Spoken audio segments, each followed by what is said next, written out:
All right, bro, let's talk about the Boston Celtics. Now, the Celtics, we already know they currently got the best record in the NBA. They have an 8-game lead over the Cavs as I'm recording this video. And of course, I've already talked about the Cavs. I've already talked about how I feel about the Cavs, but the Celtics, this is a team that they haven't shown many weaknesses this year. This is a team that reminds me of last year's Nuggets team, a team that seemed to go through any and everybody in the league, and a team that seemed to not have many weaknesses aside from, falling in love with a three-point shot. Not to say that Denver did this, but, Boston, their weaknesses are falling in love with the three, even when it's not going down. And two, their other weakness, it comes from them being a team that has a lack of assist and or playmaking with regard to their shot making. Their assist rate, it's awful. It's one of the worst in the leagues, which is, it's very weird to see because that's not something you see in some of the better teams in the NBA. This is gonna be a video where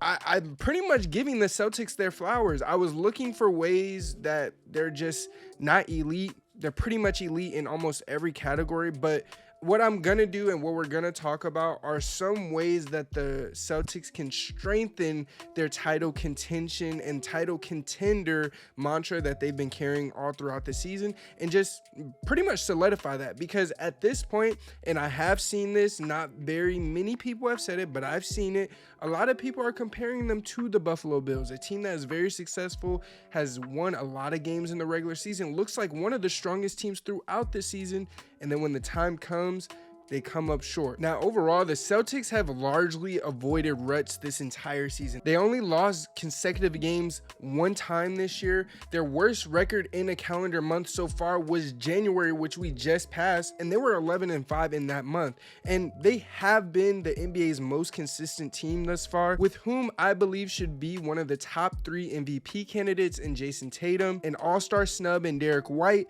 coupled with the unicorn and the dunk contest stinker himself, Jaylen Brown. Now, I will say Jaylen Brown has had an exceptional year thus far, even after a questionable contract that many people still say is a bad deal, but I might argue he's living up to the deal as we speak. So I think it might be a pretty good deal, and by the time that deal comes to fruition, and I've said this before, is gonna show up as a deal that makes sense for the Boston Celtics. Now, before we really get deeper into this video, I know I haven't been on that long. Of course, like, comment, and subscribe if you're new. If you're not new, welcome back to the channel. I love having you here. And why do I always say channel? I don't know why my mouth does that, but welcome back to the channel. Appreciate having you guys here. Let's lock in. Let's talk about the Celtics real quick. The Celtics have led the Eastern Conference for all but 6 days this NBA season. They have held the top spot for 104 straight days since regaining it from the 76ers on November 14th. And of course, anything can happen in the NBA, but it would realistically take a hot streak from a challenger, plus the worst stretch of Boston's season for another team to take over the #1 spot, increasing the likelihood of the Celtics staying in first place. They have the 28th toughest remaining schedule in the league. Their remaining opponents entered this last week with a combined winning percentage of 45%. Now, the conference could be just about wrapped up, but the Celtics hope to keep in mind that they have something bigger to work toward, and I think we all have recognized this for this team at this point. Now, to reach that 2023 Nugget status where, that's the peak, you have to reach the pinnacle from the team before, and the Celtics are close. Now, there are 3 areas that I think they should tighten up, and it's going to push them into that tier. The first one being their sorry assist rate.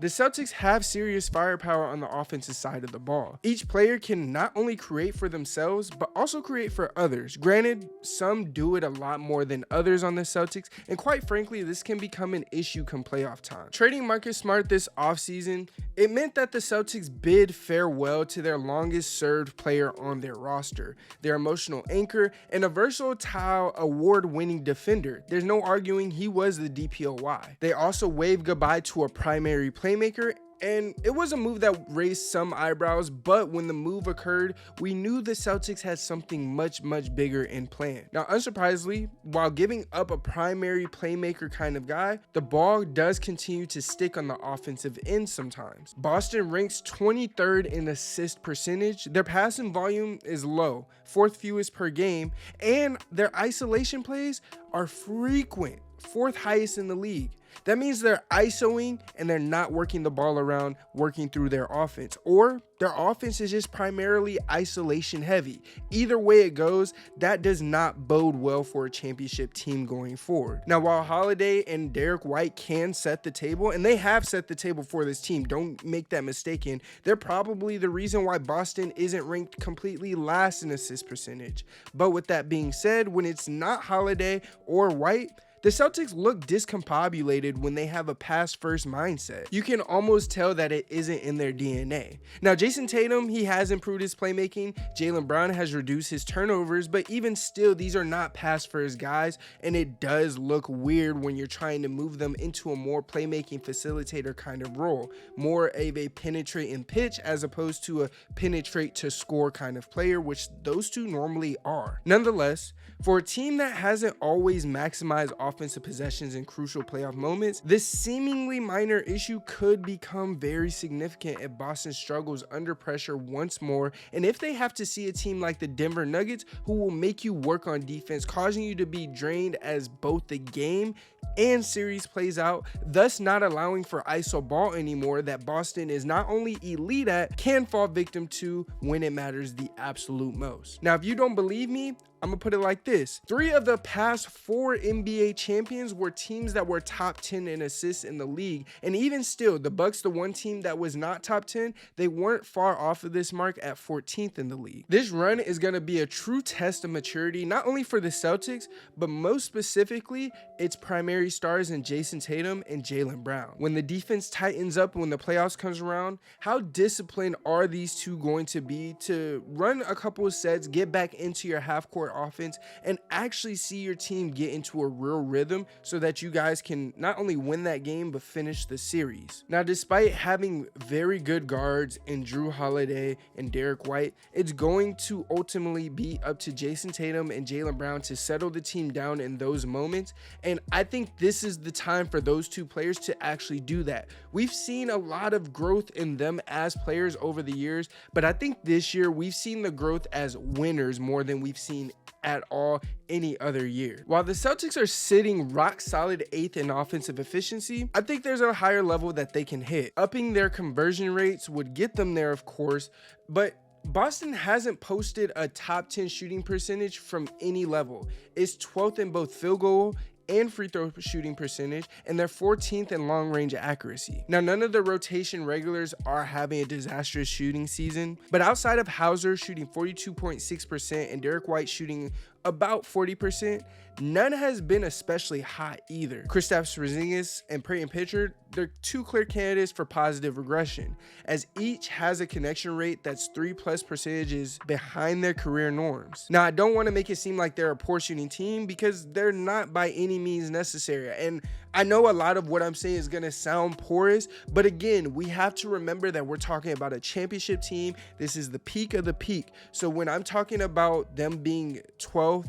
and 14th in shooting, this isn't good for a championship team. Let's keep that in mind. Now, there are many who point to it as to why they're gonna get bounced to the playoffs early this year like they did last year instead of representing the East in the finals, because they do fall in love with the 3 ball. But what I think of this team is, and this is gonna be a constant theme in this video, their maturity has grown past that, and I've seen that in a lot of regular season games that I've watched thus far. Now, I'm not sure if this is divine timing or what, but as I was writing the script for this video, the Celtics were playing the 76ers, and this game was unlike any other Celtic game in a sense that they actually got to the rim when shots weren't falling. Now, it's funny because I was gonna kind of talk about how they like to settle, but again, I was watching this game, and as I was literally typing that this team likes to settle for threes, they quite literally weren't doing that, and that's the maturity aspect that I'm talking about. The Celtics' offense flowed, it diverged from the norm, especially at the game's outset, where the 76ers tactics on defense, it proved to be effective, employing frequent switches, physicality, and they honestly bordered on constant fouling. The Celtics were complaining all game, and even as the downsized 76ers with Nick Batum at center, they dictated the tempo, outmatched and outmaneuvered Boston's starting lineup. And despite Joel Embiid's absence due to injury, Philly stifled the Celtics perimeter shooting, compelling them to seek alternative scoring avenues to which they actually work. And above all else, I do feel like Jason Tatum, you could bring it together. You could bring it home for Boston. And I hate Boston. I hate your fan base. I hate everything about them. But I think you could bring it home. I love basketball, I love good basketball, and I think you could do that. Now, for Jaylen Brown, let's talk about this. Much of this dynamic is centers around you, Playboy.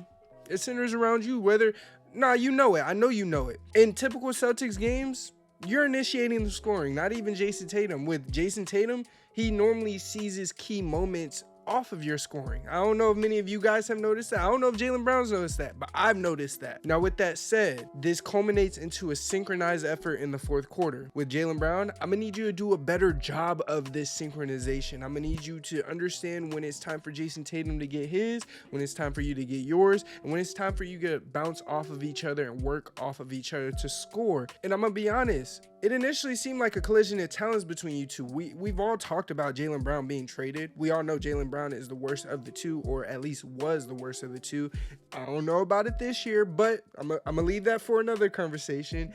I will say this though, this has evolved into one of the smoothest star partnerships that we've seen, unlike Jokic and Jamal Murray. Those are the only two that are in a different stratosphere, and we're starting to see Jaylen Brown and Jason Tatum, they're trying to creep up to that stratosphere. Unlike Jokic and Jamal Murray, whose synergy is seamless like a best friends forever necklace, these two have evolved very, very well, and their coach has aimed to diversify their roles to accommodate the team as a whole, and not just them, but also be able to incorporate their talents together. And Joe Mazzulla has done that. To me, gone are the days that we're questioning their chemistry both on and off the court. Like many star pairs, they've forged a bond that transcends the game. Even if they're not joined at the hip, you can tell these two are a pair that go alike very well. Tatum's lob to Jaylen Brown in the dunk contest, that even though it was a bad dunk contest showing and all of that, it showcased their solidarity, it showcased their togetherness.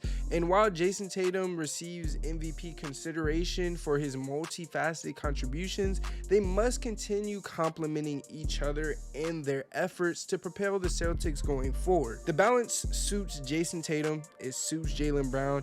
While he aims for MVP status and dreams of becoming the league's face, his ultimate priority, winning a championship, it's gonna be emphasized over his accolades, and he's gonna get that team success, and the accolades are gonna come with that, as they always do. But let me know what you guys think about the Boston Celtics. How strong of a contender do you think they really are? I genuinely think they have the best chance to beat the Nuggets. I still think the Nuggets are number one pinnacle. You don't get knocked off till you get knocked off. But with that said, do you think the Celtics are ready to take that next step? Let me know in the comments down below. I appreciate having you guys here as always. If you enjoyed my face, if you enjoyed this video, like, comment, and subscribe. And until next time, it is your boy TV with the greatest hoop stories in the base on the tube, and I'm out.